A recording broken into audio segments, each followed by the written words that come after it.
الحمد لله رب العالمين والصلاة والسلام على أشرف الأنبياء والمرسلين نبينا محمد وعلى آله وصحبه أجمعين رب اشرح لي صدري ويسر لي أمري واحلل عقدة من لساني يفقه قولي اللهم علمنا ما ينفعنا وانفعنا بما علمتنا وزدنا علما. Ассаляму алейкум ва рахматуллахи ва баракатух. На сегодняшнем уроке, иншаллах, я хотел бы с вами закончить тему, которую мы начали на прошлой неделе. На прошлой неделе мы с вами говорили, что такое зульм, несправедливость, угнетение, притеснение. И когда мы говорим о последствиях, которые ожидают залима, совершающего несправедливости, который поступает несправедливо к другим, то на самом деле последствия их очень много. И человек, который совершает этот грех, он на самом деле обрекает себя на очень большие трудности. И одно из этих последствий – это то, что человек лишается прямого пути, лишается прямого пути, хидаят, истикама. И Аллах Субханаху ва Тааля говорит про залимов: поистине Аллах не ведет прямым путем народ, либо людей, которые являются залимами, которые притесняют, угнетают других, которые поступают к другим несправедливо.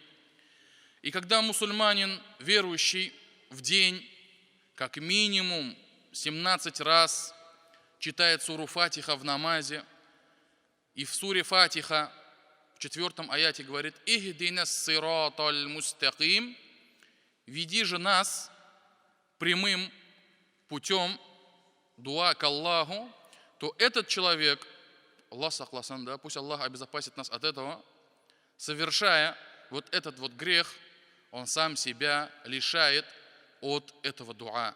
Он сам себя лишает от прямого пути.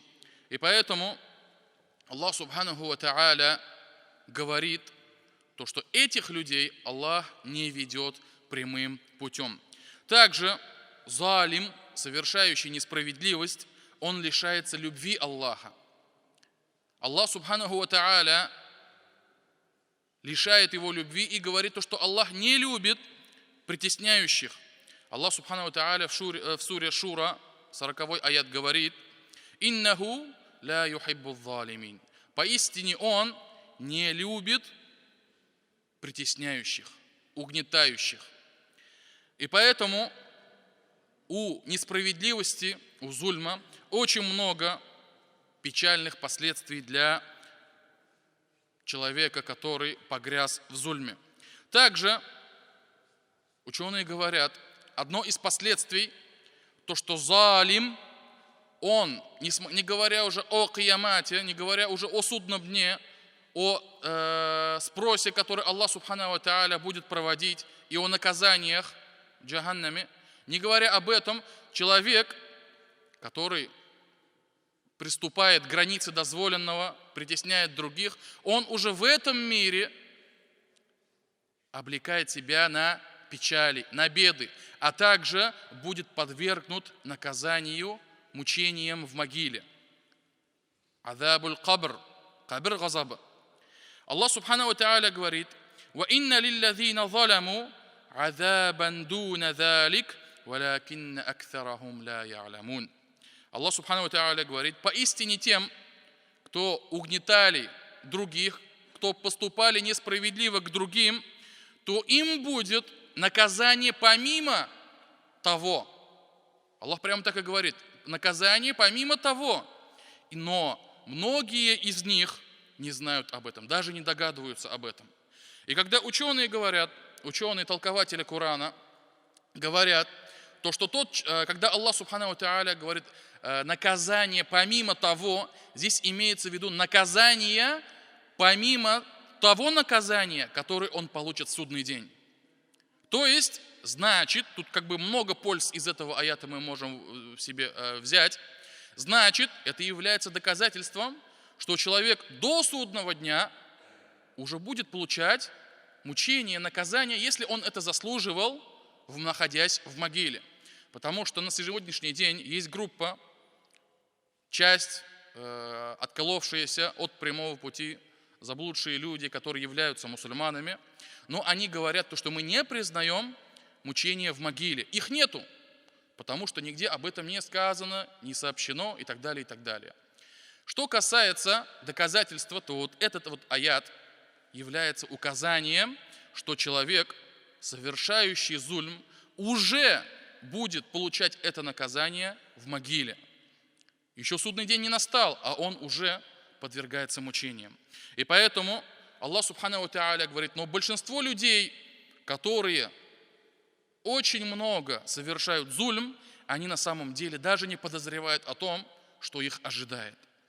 И поэтому человек, который погряз в зульме, он на самом деле находится прямо вообще в забытие, он даже не задумывается об этом. Для него это легко становится. Шайтан доводит человека до такого состояния, что он даже уже не начинает уже осознавать тяжесть этого поступка. Даже не задумывается. Однако Аллах Субханаху ва Тааля схватит его твердой истинной хваткой и подвергнет его наказаниям, если же он не покается при жизни и не сделает все те несправедливости, которые он совершал, дозволенными. Каким образом это делается, мы, иншаллах, попозже поговорим. Что касается также из последствий зульма, это то, что человек будет в судный день подвергнут тяжелым мучениям. Его ждет очень тяжелые наказания. И Аллах Субхану ва Тааля говорит: «Иннама ас-сабилу аля аллазина язлимуна ан-наса ва ябгуна фил арди бигайри аль-хакки улаика лахум азабун алим». На самом деле укора заслуживают те, кто несправедливо поступают с другими людьми и бесчинствуют на земле. Поистине им уготовано тяжкое наказание. И поэтому никто из нас не должен обольщаться тем, что вот такой-то совершал очень много раз, поступал несправедливо к другим очень много раз, и каждый раз ему это сходит с рук и так далее, то, что он безнаказанный. Нет. Аллах Субханаху ва Тааля дает ему отсрочку. Аллах Субханаху ва Тааля приготовил для него очень тяжкие наказания. И поэтому Аллах Субханаху ва Тааля говорит: «И не считай же Аллаха находящимся в неведении от того, что делают несправедливые». То есть Аллах Субханаху ва Тааля видит и знает каждый шаг, каждое дело, каждое слово, что совершают, что говорят несправедливые, залимы, приступающие границы, притесняющие других людей. И последнее из упомянутых последствий, которые ожидают залима, это то, что залим, притесняющий в судный день, останется без помощников, останется без заступников, и никто не будет ему ни помогать, ни просить у Аллаха облегчить его положение. Аллах Субханаху ва Тааля говорит: «Вама лиззалимина мин хамим, валя шафи'ай ютаа».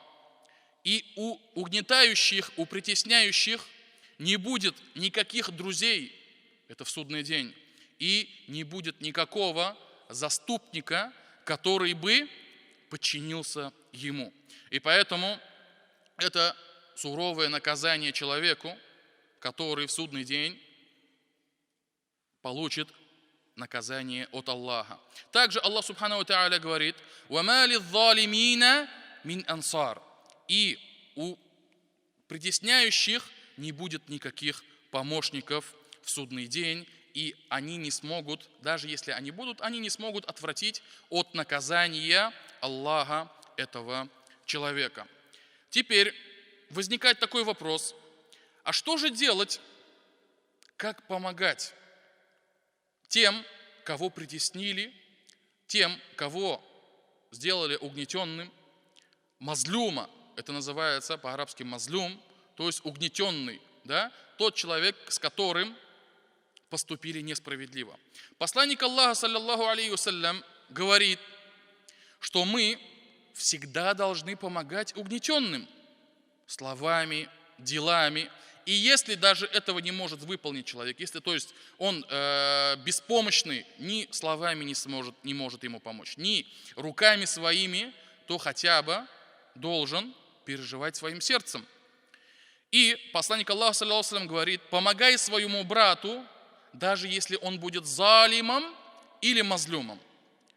Помогай своему брату, если он будет притесняющим, залим, и притесненным, тот, с кем поступили несправедливо, мазлюм. И когда сподвижники услышали, то что мазлюм, понятно, да, угнетенный человек, помогать ему, восстановить его права, не дать его обидеть кому-то. А что же касается залима? Как ему можно помогать? И после этого посланник Аллаха, саллаллаху алейхи вассалям, когда его спросили, как же мы можем помочь залиму, притесняющему, то поступает несправедливо, посланник Аллаха, саллаллаху алейхи вассалям, сказал, возьми его за руки и удержи от его бесчинства. Удержи его от несправедливости. И поэтому посланник Аллаха, саллаллаху алейхи вассалям, здесь сказал прямым текстом, удержи его, то есть руками. Однако ученые, которые делают толкование этого хадиса, говорят, то, что посланник Аллаха здесь имел в виду остановить совершающего несправедливость, притеснение. То есть, если ты можешь остановить его языком, сделай это. Если не поможет, останови его руками. Но ни в коем случае не будь неравнодушным, не будь, как говорится по-татарски, битараф булма, да, к тому, что происходит, к тому, что делает этот человек. Поэтому либо словами, либо руками, и если даже этого не сможет сделать, то он хотя бы должен выражать порицание своим сердцем. И как сказал посланник Аллаха, саллаллаху алейхи вассалям, то это является самым слабым проявлением веры. Если кто-либо из вас увидит порицаемое, то пусть остановит это руками. Если же не сможет, то пусть остановит своим языком.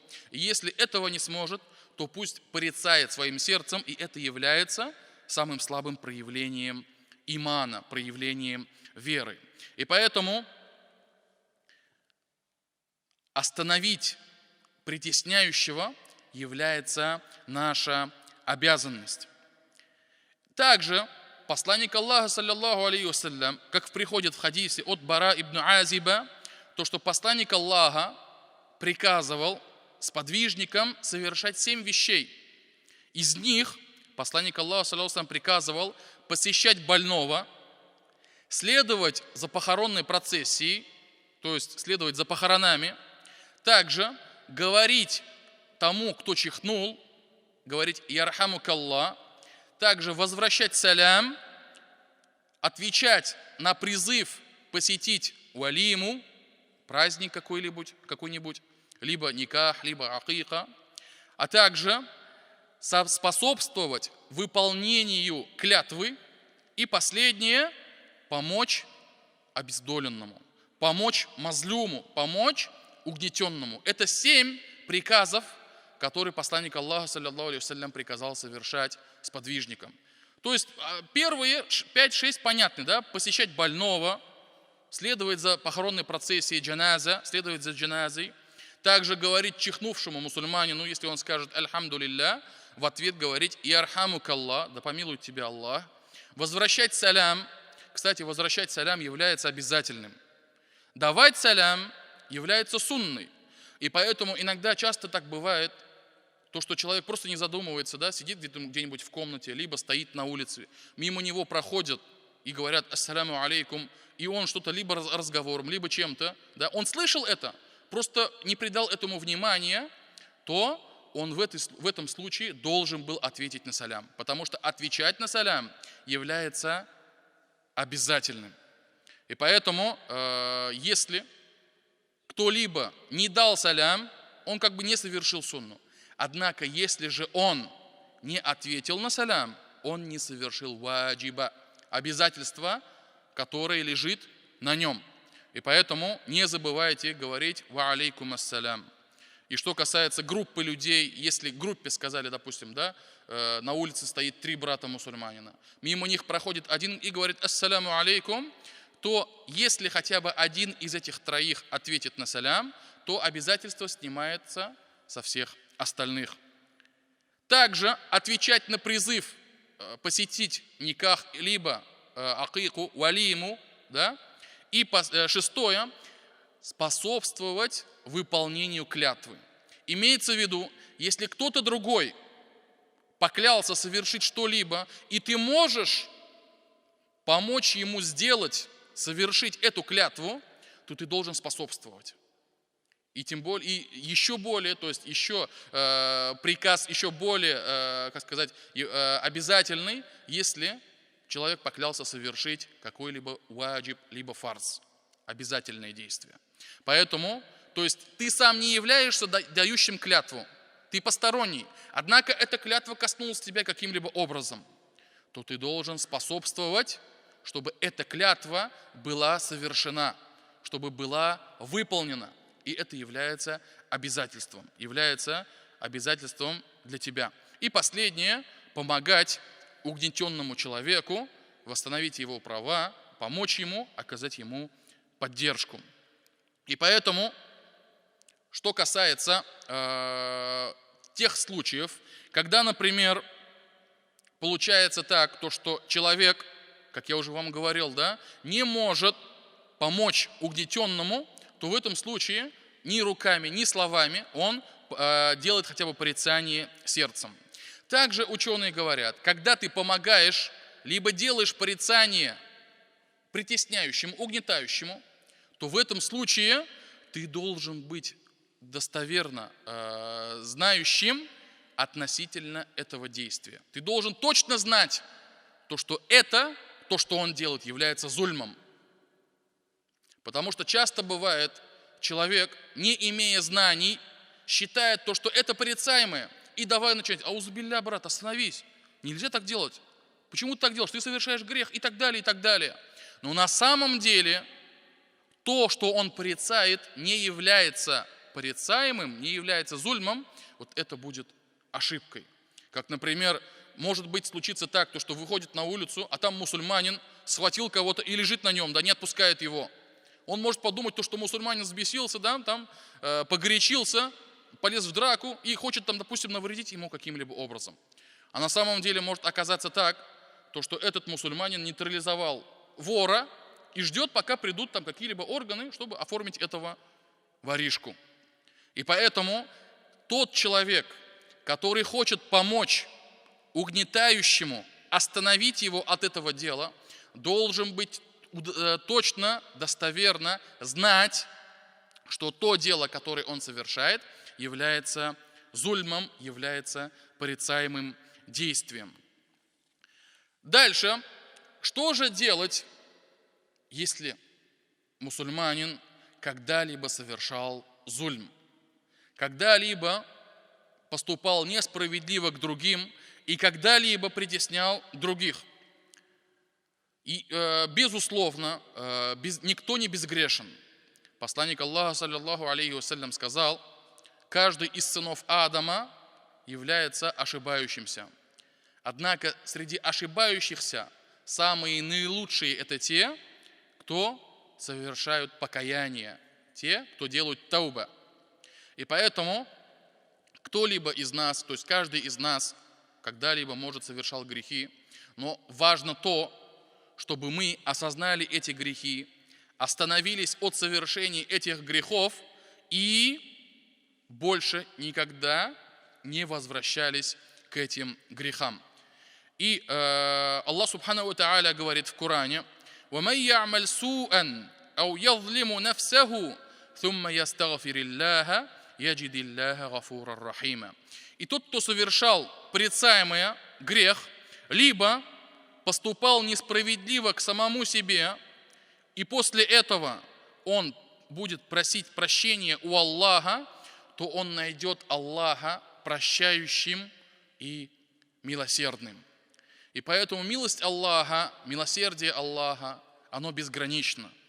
Какие бы грехи, если человек не совершал, какие-либо поступки он, если не делал, то если он вернется к Аллаху, осознав свои грехи, свои ошибки, и будет просить прощения у Аллаха, а также перестанет совершать этот грех, то Аллах Субханаху ва Тааля простит ему этот грех и стерет его, если он покается до смерти в этом мире. Что касается, если он умер, не сделав покаяния от какого-либо греха, то по вероубеждению Ахли Сунны, то что он в судный день будет под желанием Аллаха. То есть Аллах Субхану ва Тааля как пожелает, так с ним и будет. Если он захочет его подвергнуть мучениям, наказаниям в Джаханнаме, то так и будет. Если же Аллах Субхану ва Тааля захочет простить его, если он не совершал многобожие, безусловно, да, мы говорили об этом на прошлом уроке, если у него были грехи, то если Аллах простит ему, то введет его в рай. Но что же делать, если человек совершал грех, притеснение, зулм по отношению к другому? Как здесь быть? Почему? Потому что, когда мы говорим про тауба, мы имеем в виду того человека, который совершал грехи, которые между Аллахом и между этим человеком. И поэтому ученые говорят, у покаяния 3 условия, если этот грех совершался по отношению к Аллаху. Первое – остановиться от этого греха. Второе – сожалеть о содеянном, укану, аннадам по-арабски, сожалеть о содеянном. И в-третьих, он должен никогда больше не возвращаться к этому греху. Вот 3 условия. Однако, если человек совершал грех, который каким-либо образом касается либо чести другого человека, либо его крови, либо его каким-либо образом другого человека коснулся, то в этом случае к покаянию добавляется еще и 4-е условие. 4-е условие, чтобы он этот грех сделал дозволенным, это халяль кылсын, говорится по-татарски, да? Чтобы он сделал этот грех дозволенным, и чтобы его, человек, которого он обидел, чтобы он его простил в этой жизни. И поэтому посланник Аллаха, саллиллаху алейхи вассалям, сказал: тот, у кого есть несправедливость, грех по отношению к другому, к брату, касаемые его чести, либо чего-либо другого, то пусть он сделает этот грех дозволенным сегодня, до того, пока не настанет день, в котором у него не будет ни динара, ни дирхама. И если же у него в тот день, имеется в виду в судный день, если у него в судный день будут благие дела, то каждый из обиженных им, каждый из притесненных им будет приходить и забирать, в зависимости от величины зульма, забирать его благие дела. И если же у него не останутся благие дела, то они будут взваливать на него свои грехи, и он будет нести эти самые грехи. Исходя из этого хадиса, еще раз повторяем, да, тот человек, который обидел кого-либо из мусульман, своих братьев, и в некоторых случаях это касается всех людей, поступил с ними несправедливо, и после этого посланник Аллаха призывает, чтобы он эту несправедливость устранил в этом же мире, до смерти, до наступления судного дня. Если же наступит судный день, когда у человека будет ни динара, ни дирхама, никаких денег, которыми он мог бы откупиться, у него будут забирать благие дела.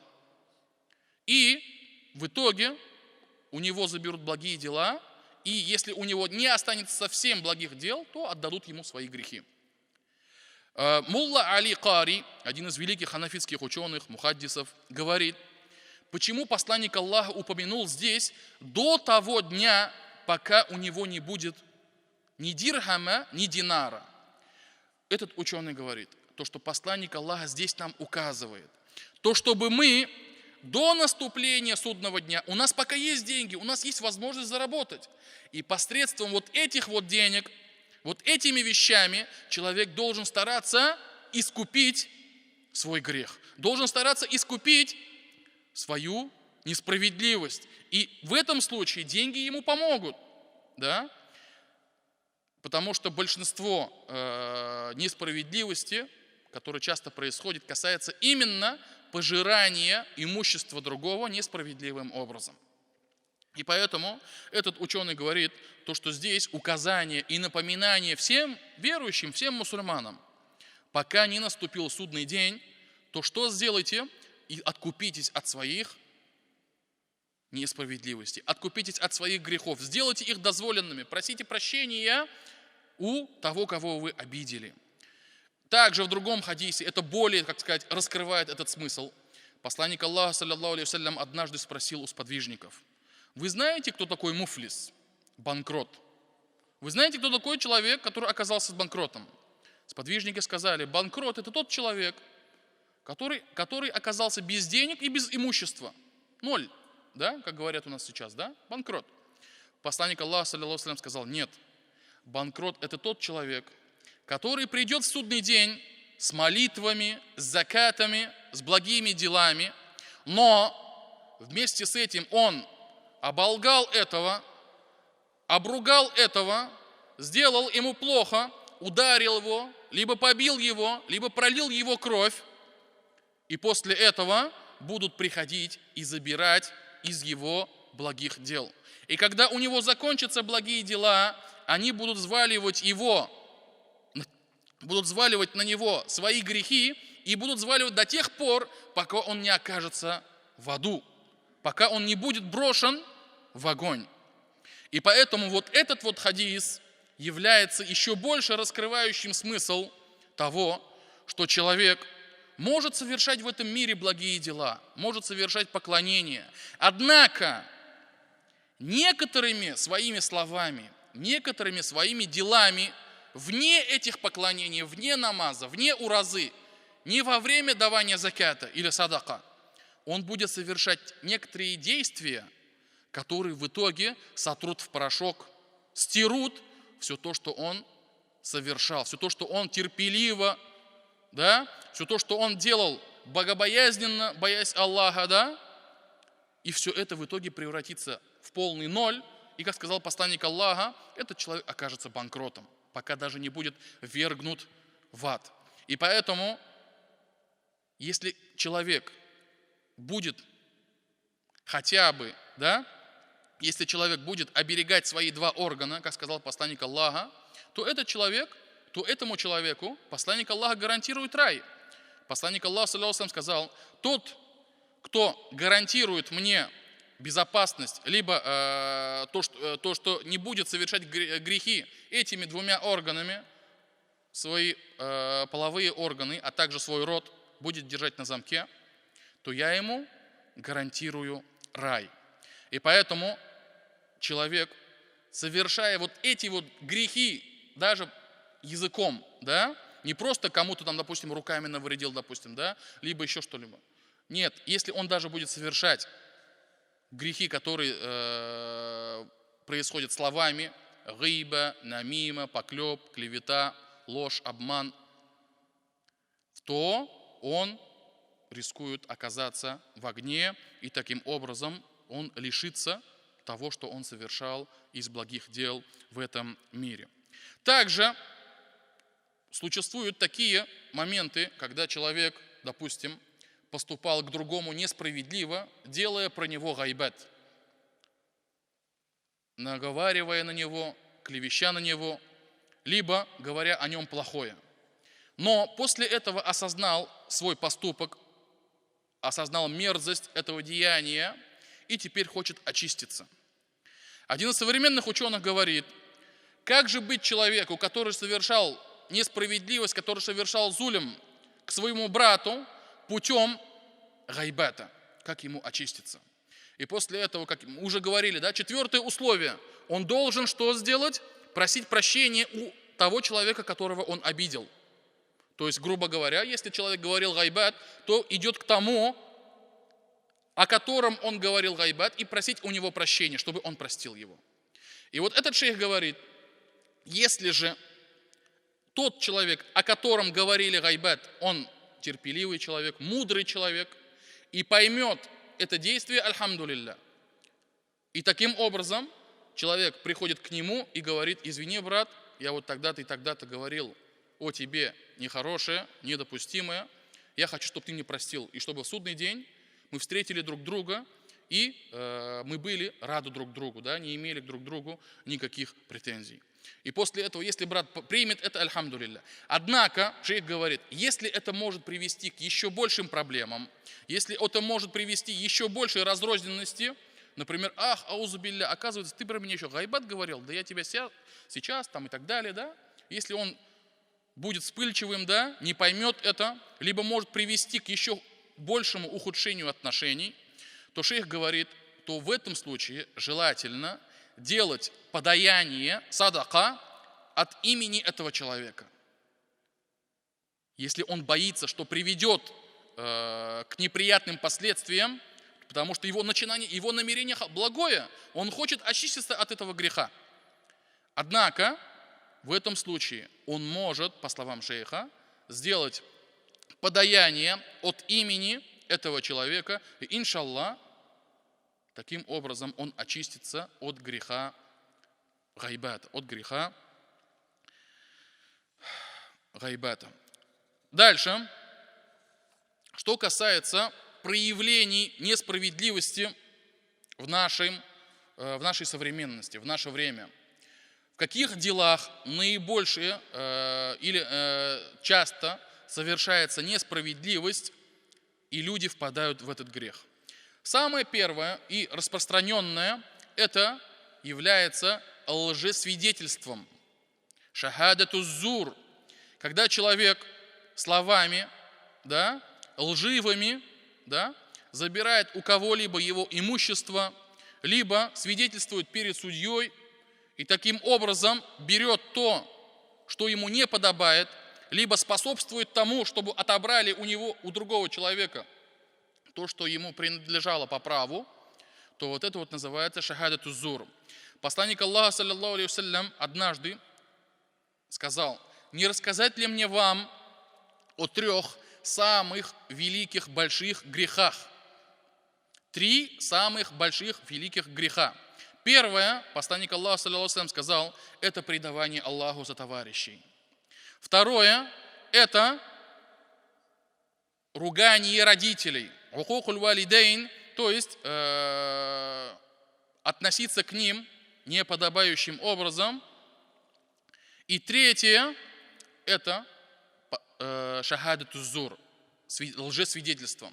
И сподвижники говорят, когда посланник Аллаха, саллаллаху алейхи вассалям, говорил нам о первых 2, он сидел. Однако, когда он стал говорить о лжесвидетельстве, он даже привстал и повторял шахадату зур, шахадату зур, шахадату зур.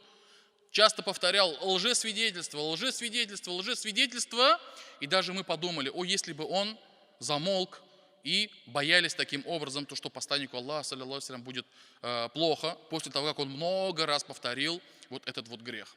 Ученые относительно этого хадиса говорят, почему посланник Аллаха так часто повторял этот грех, 3, шахадату зур, он имел в виду то, что этот грех очень сильно будет распространен или очень сильно распространен среди людей по всей земле. Второе, также не менее распространенное и, к сожалению, является одним из больших бед, несчастий мусульман на сегодняшний день, это убийство другого человека без на то права. Аллах субханаху ва тааля в Коране говорит: وَلَا تَقْتُلُوا النَّفْسَ الَّتِي حَرَّمَ اللَّهُ إِلَّا بِالْحَقِّ وَمَنْ قُتِلَ مَظْلُومًا فَقَدْ جَعَلْنَا لِوَلِيِّهِ سُلْطَانًا فَلَا يُسْرِفْ فِي الْقَتْلِ إِنَّهُ كَانَ مَنْصُورًا. Аллах субханаху ва тааля говорит: и не убивайте душу, которую Аллах запретил убивать, и если только у вас нет на это права. Если кто-либо из вас, если кто-либо будет убит несправедливо, то мы уже предоставили его правопреемнику, его близкому полную власть. Но пусть он не излишествует в отомщении за убийство, поистине ему будет оказана помощь. Аллах Субхану Тааля говорит, то, что вот это вот убийство, которое на сегодняшний день, к сожалению, очень сильно распространилось, является одним из величайших несправедливостей, которые совершает человек. И, как сказал посланник Аллаха, саллаллаху алейхи вассалям, имущество, честь, а также кровь каждого из вас является запретной для вас.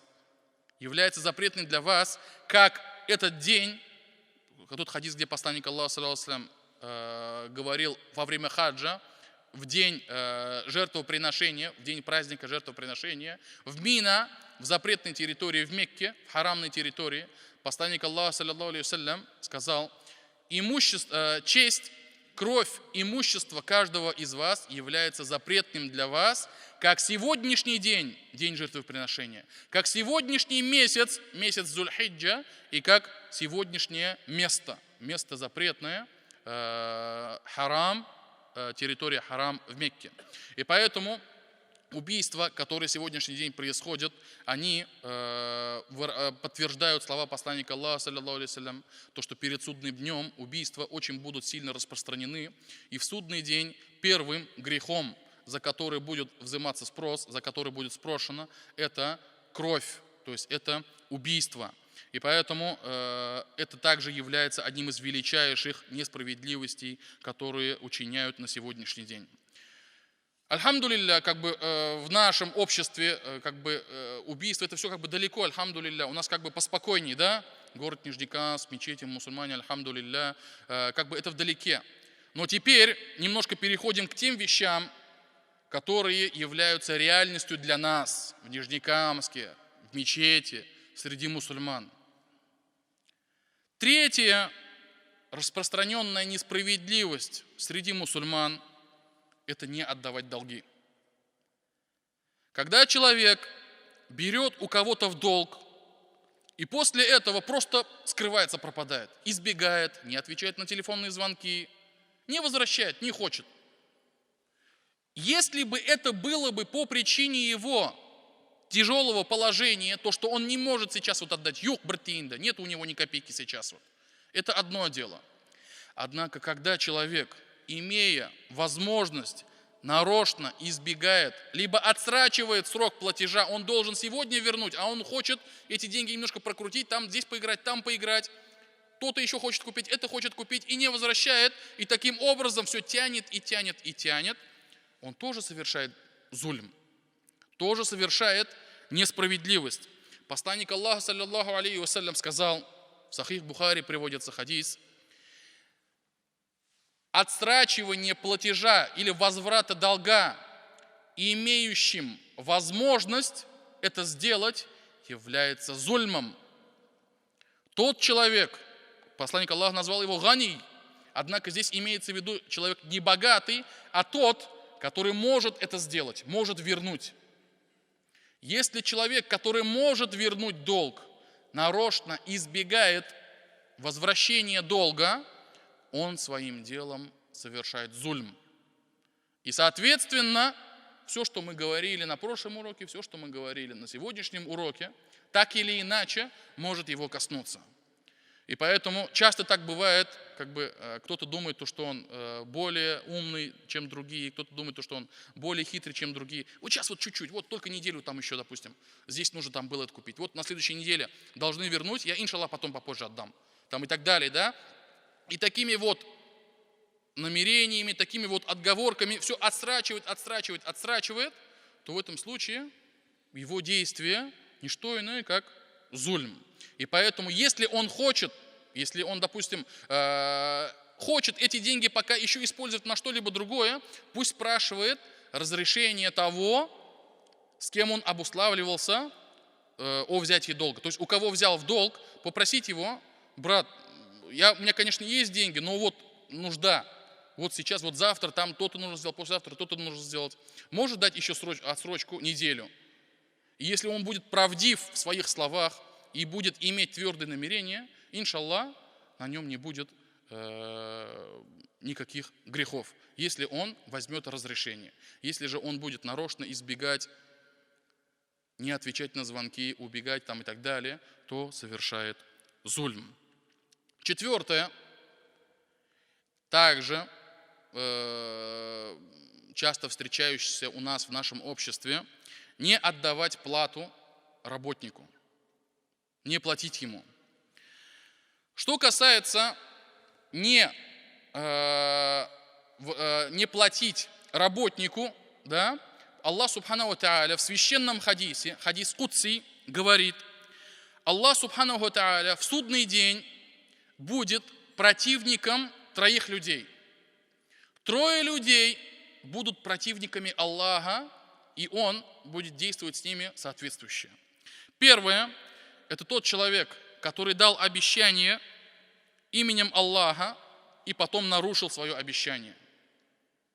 Поклялся Аллахом, зарекся Аллахом и после этого не выполнил это.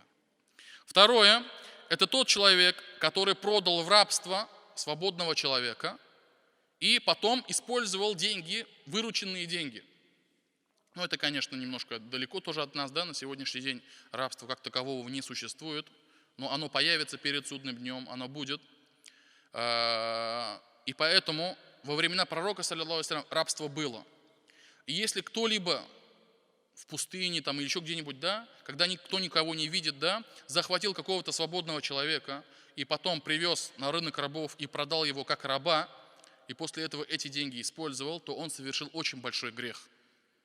И, как говорит Аллах Субхану ва Тааля, в судный день Аллах ему будет противником.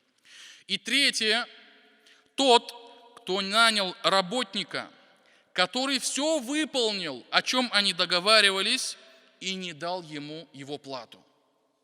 Вот это вот очень часто встречается, да? Даже вот, субханаллах, иногда так встречается в интернете, особенно, да? Потому что же люди как бы чувствуют безнаказанность свою в интернете. И обычно говорят, изливают свою душу, как говорится, да? Кто-то пишет там, вот, бородатый там меня, допустим, обещал и не выплатил. Вот там, мячет каирующий, сам ходит в мечеть, читает намаз, а поступил так-то и так-то. Вот такие вот вещи читать очень тяжело. Потому что это касается каждого из нас. Это бросает тень на всех мусульман, бросает тень на всех мусульман и на ислам. И является своеобразным таким антидахватом. И поэтому мусульманин должен быть честен со всеми и должен стоять на своих условиях. Если он обусловился с кем-то о чем-либо, да, то должен выполнять эти условия. Если он договорился с человеком, даже простой пример, да, сломалась машина с работником сервиса, 3000 ты мне ремонтируешь то-то и то-то. После этого приезжает, 2,5, 2000, все, я тебе больше не дам, не дождешься. Он что сделал? Он нарушил свое обещание и поступил несправедливо к этому человеку. И поэтому Аллах Субхану ва Тааля будет противником этого человека в судный день. И пусть Аллах Субхану ва Тааля защитит от подобных деяний. Также тут может возникнуть вопрос, и этот вопрос задавали шейху Шинкейти. Ему задали однажды вопрос. Сел в такси, обусловились доехать до такого-то места, допустим, из точки А в точку Б, например, да, договорились. По пути поехали, что-то не понравилось, повздорили, он остановился на полпути и говорит, выходи с машины. Допустим, договорились за 100 рублей, проехали полпути, он говорит, выходи с машины, все, я тебя больше не повезу. Можно ли мне не платить в этой ситуации? Потому что мы с ним договорились, что он меня довезет 100 километров, например, да, с точки А в точку Б. Договорился ему 100 рублей. Однако он меня не довез, он не выполнил условия договора. Он не выполнил то, что обещал. Значит, я ему не должен платить. Шейх ответил, нет. Ты ему должен заплатить столько, сколько ты использовался его услугами. То есть он на 100% не выполнил свою работу, однако он какую-то часть же выполнил, он же тебя приблизил к точке доставки, да, как говорится, да? И поэтому шейх говорит, ты ему должен отдать ту часть денег, которую ты проехал на его автомобиле. И поэтому вот это вот, что касается такси, который может случаться с каждым из нас. И последнее на сегодняшний день, о чем я хотел сегодня с вами говорить, это поступать несправедливо также не просто к людям, а даже к животным, к птицам, к домашним животным и так далее. Аллах Субхану ва Тааля обрек на наказание женщину по причине кошки. Обычная простая кошка. Посланник Аллаха, саллаллаху алейхи вассалям, сказал, что была одна женщина, которая жила до вас, которая по причине кошки своей попала в огонь. Что она сделала? Она закрыла помещение, где находилась кошка, и ни еды ей не оставила кошке, и не открыла дверь, не выпустила ее на волю, чтобы кошка сама себя могла обеспечить едой, пропитанием, да, сама охотилась, там, допустим, там, на мышей там, и так далее. Вот это вот также является несправедливостью. И многие из нас не задумываются, да, купили попугая, поставили попугая, да, потом уехали куда-то в деревню, приезжают, попугай уже что лежит? Лежит на земле или там в клетке своей, да, без воды, без ничего. Это несправедливость. Кошку, собаки, если есть дома, да, для охраны, либо другие животные, за каждый из них Аллах Субхану ва Тааля, то есть человек несет ответственность. И если по каким-либо причинам, по несправедливому отношению, да, если он не досмотрит до конца за этими домашними питомцами, да, то он также рискует оказаться под наказанием Аллаха Субхану ва Тааля, как оказалась та женщина. И поэтому я прошу Аллаха, чтобы Аллах Субхану ва Тааля отдалил нас от этого греха, чтобы, если мы когда-либо совершали этот грех, чтобы мы опомнились, чтобы мы сделали таубу, чтобы мы очистились от этих грехов. И если даже мы, кто-либо из мусульман относился к нам несправедливо, я прошу Аллаха, чтобы мы простили этого человека, как однажды во время урока в мечети пророка, саллаллаху алейхи ва саллям, один из шейхов, когда читал про тауба, про покаяние, и начал говорить о истории Абу Бакра с Мистахом. Это длинная история, когда Абу Бакр поклялся, что когда услышал, что его родственник Мистах говорил плохо о его дочке Аише, иншалла, как-нибудь в следующий раз я вам расскажу полностью эту историю, он поклялся никогда больше не помогать этому родственнику. И после этого Аллах Субхану ва Тааля порицал Абу Бакр за эти слова в Коране. И когда прочитал эти слова шейх, он сказал: я прошу у Аллаха и призываю Аллаха в свидетели, а также всех ангелов и всех тех людей, которые слышат, что я прощаю каждому, кто каким-либо образом причинил мне вред, поступил со мной несправедливо, либо каким-либо образом, да, своим языком как-нибудь обругал меня, сказал про меня гайбат и так далее. Призываю Аллаха к свидетелей, что я всем им простил, сказал шейх. Это действительно были очень такие слова, великие слова, там много людей прослезились после этого, да, и поэтому вот таким примером мы должны соответствовать, такими примерами мы должны руководствоваться и прощать людей. И на самом деле прощение людей — это является одним из великих благих дел, которые может совершить человек. Поэтому пусть Аллах Субхану ва Тааля отдалит нас от этих грехов и простит всем тем людям, которые отнеслись к нам каким-либо образом несправедливо.